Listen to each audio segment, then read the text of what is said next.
Hello, welcome to Prajim Technologies. I am Venkat. This is part 7, data type conversions in C Sharp.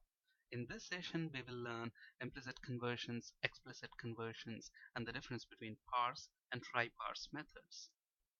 Let's look at an example. Let's say I have a variable of type integer which is initialized to a value of 100. Now, I want to convert this to float data type. So let's say I have a variable of type float and I want to initialize this variable with the value of this variable. So I will say float f equal to I, and then I want to print the value of this float variable. So now if I go ahead and run that, integer is initialized to 100, the value of integer is assigned to float, and the float value is printed, which is 100. So the conversion happened without we having to do any explicit conversion. So what are we doing here? We are converting an integer to a float data type. From the previous video sessions, we know that float is a much bigger data type than integer. So obviously, when we convert integer data type to a float data type, there is going to be no loss of information, number one. And number two, there isn't going to be any exception as well, because integer is much smaller than float data type.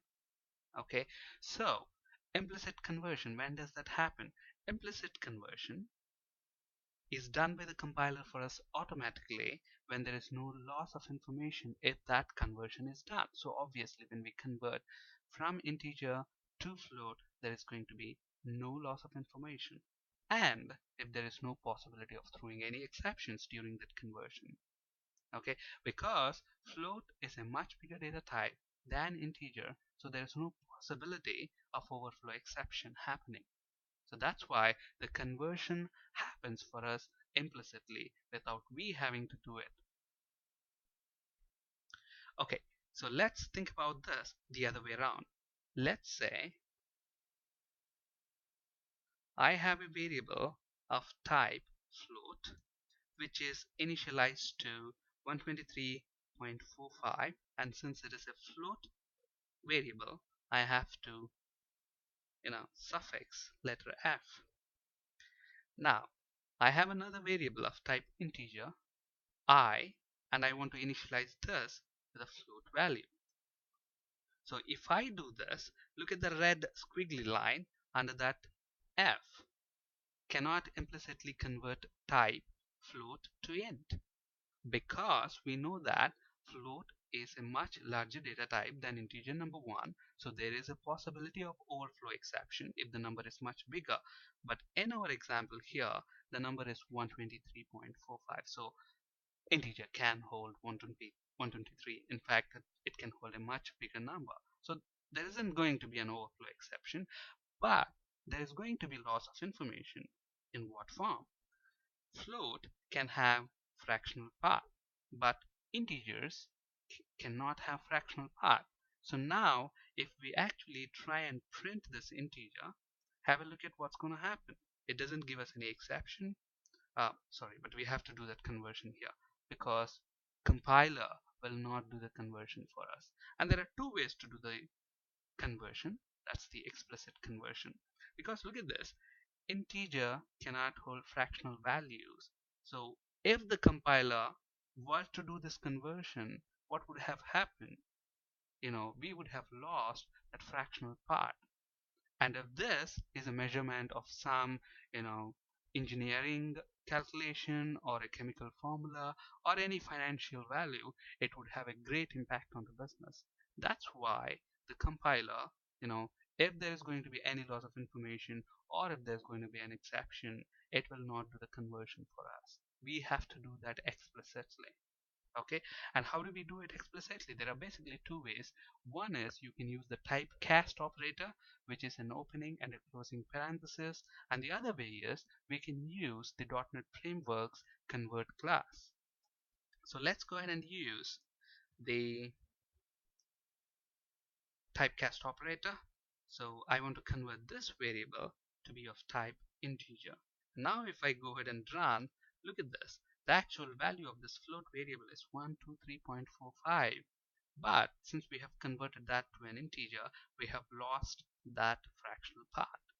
So that's why the C# compiler didn't do this conversion implicitly for us, because there is a loss of information here.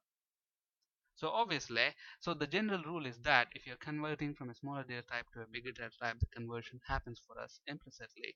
But on the other hand, if we try to convert a bigger data type to a smaller data type, because there is a possibility of overflow exceptions, number one, and there is possibility of loss of information. That's why the compiler will not do the implicit conversions for us, and we have to do the explicit conversions.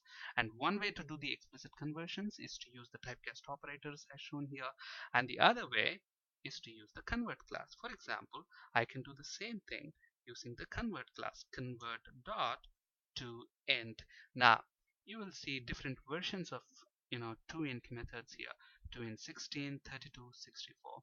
Now what are these? Depending on the the size of the integer data type that you are using, in 16 or in 32 or in 64. In 64, obviously we have 64 bits there, meaning 8 bytes. It can hold a much bigger number. Okay, but anyhow, let's use 2 and 32. And if I go ahead and run this, there's not going to be any difference in the output, except that we are using the convert class. So within the convert class, there are actually several methods. If you want to convert to decimal, you can do that. If you want to convert to date time, you can do that. To char to billion. So from any data type to any data type, if you want to convert, you can make use of this convert class. That's another way that we have to do the explicit conversions. Now, what is the difference between using typecast operator and using the convert class? If I use the typecast operator, and if this float is going to hold a bigger number than an integer, obviously if you look at this number, this is much bigger than an integer variable can hold. So if I run this, and if I try to convert this float to an integer, there will actually be an exception, because an integer variable cannot hold this huge number. But look at what's going to happen. So when I run this, actually I think it can hold that number. Let's make this slightly bigger.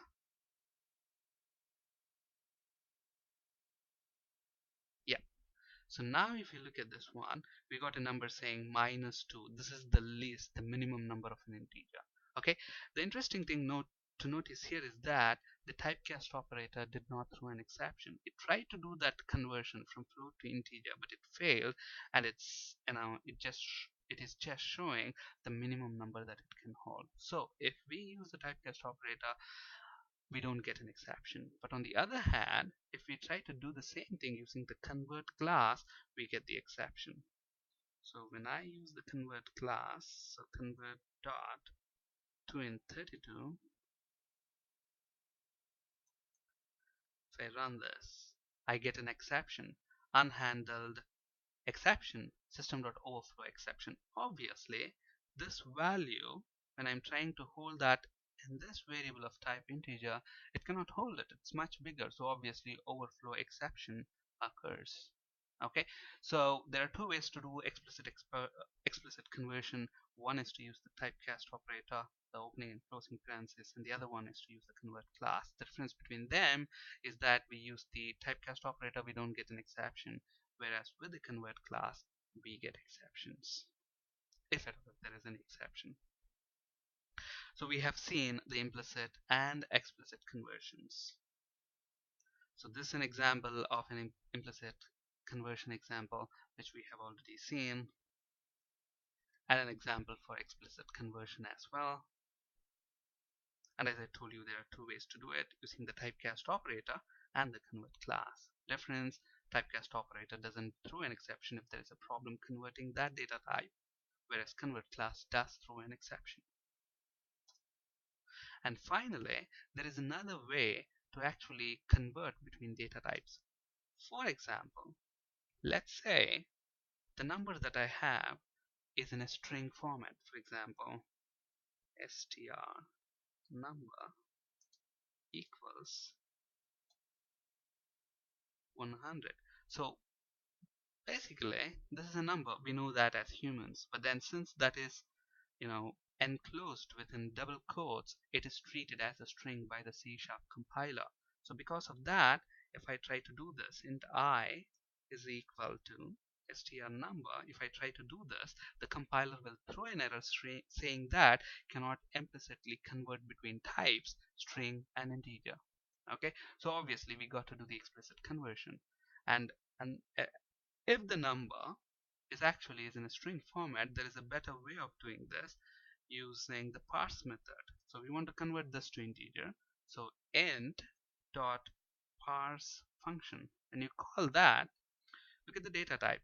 It expects, a string to be passed in our case str number, and it will convert that string to an integer. So obviously if you look at the return type from the IntelliSense, the return type of the parse method is integer, and it will store that in this variable. So obviously when we try to print that, console.writeLine I, it prints that. Okay, very good. A third way to convert from one data type to another, especially if that data type is in a string format. Okay, now let's say for example by mistake, I have some digits here, some characters from alphabets. Okay, now is this a valid number? Definitely not. Now if I go ahead and try to run this application now, when the application runs, it tries to convert this number to an integer, and obviously it cannot do that, and there will be a format exception. So the format of this number cannot be converted to an integer, so we get an exception. So let's run that, and format exception as expected. Okay, now how do we avoid these exceptions? There is a variation of parse method which is nothing but a try parse method. Okay, so let's say for example I want to convert this to an integer. I can use, instead of parse, there is a try parse method, and if you look at the parameters for this method, they are slightly different. It takes a string input which we want to convert to integer data type, in our case str number, and then the other output is an output parameter.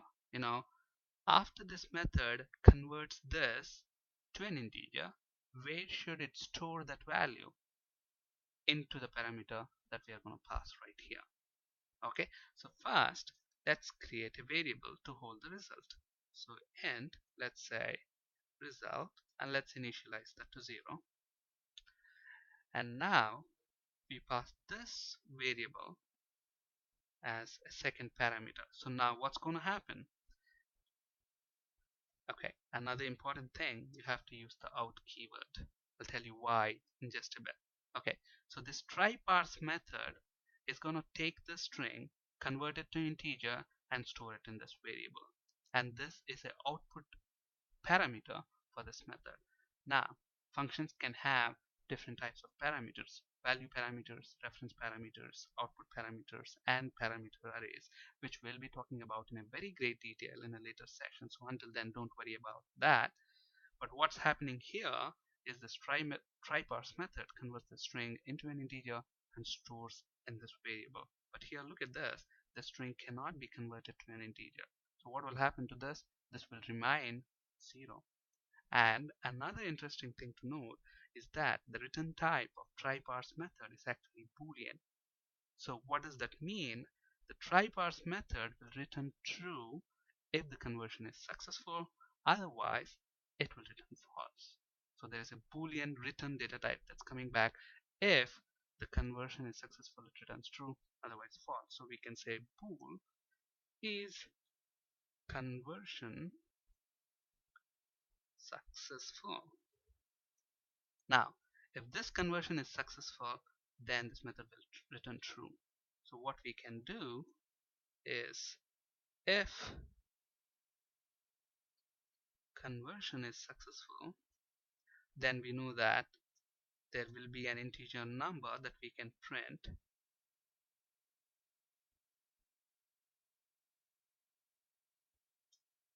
Else we can say console write line, please enter a valid number. Okay, so if we go ahead and run this, what's going to happen, since this number cannot be converted into an integer, it throws in, it doesn't throw an exception, but this try parse method will return false. And since this is false, it gets to the else block and it will ask us to enter a valid number. On the other hand, if we enter a valid number, something like 99987, and run this program again, it prints that valid number. Okay, so that's basically the difference between parse and try parse. So let's go back to the slides. So if the number is in a string format, you have two options basically to convert that from string to any other data type, maybe integer, float, double, whatever. Okay, parse and try parse. Parse method throws an exception if it cannot parse the value, whereas try parse returns a boolean indicating whether it is succeeded or failed. True if successful, false if failed, but it doesn't throw an exception. So in general, use parse if you are sure that the value will be valid and there's not going to be any exception. Otherwise, use try parse in case of any doubt. That's it for today. Thank you for watching. Have a great day.